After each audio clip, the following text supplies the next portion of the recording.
കായംകുളം കൊച്ചുണ്ണി ഒരു നാടിനെ തന്നെ വിറപ്പിച്ച കള്ളൻ. എന്നാൽ എത്ര പേർക്കറിയാം കൊച്ചുണ്ണിയെ ദൈവത്തെ പോലെ ആരാധിക്കുന്നൊരു ക്ഷേത്രം പത്തനംതിട്ടയിലുണ്ടെന്ന്? ഇടപ്പാറ മലദേവർ നട. ഇവിടുത്തെ പ്രതിഷ്ഠകളിലൊന്ന് മുസ്ലിം മതവിശ്വാസിയായിരുന്ന കൊച്ചുണ്ണിയാണ്.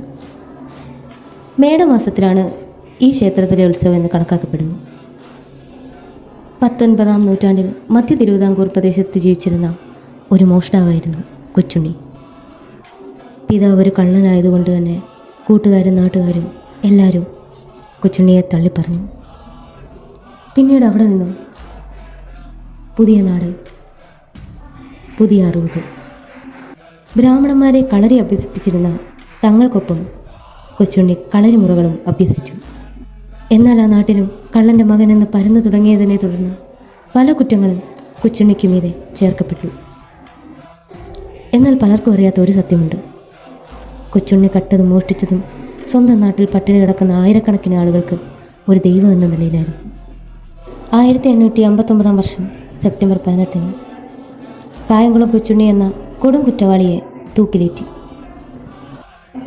കൊട്ടാരത്തിൽ ശങ്കുണ്ണിയുടെ ഐതിഹ്യമാല പോലുള്ള രചനകളും തലമുറകളിലൂടെ വായ്മൊഴിയായി പകർത്തെത്തിയ കഥകളും കേരളീയരുടെ ഓർമ്മയിൽ ഇന്നും കൊച്ചുണ്ണി മായാതെ നിൽക്കാൻ കാരണമാകുന്നു.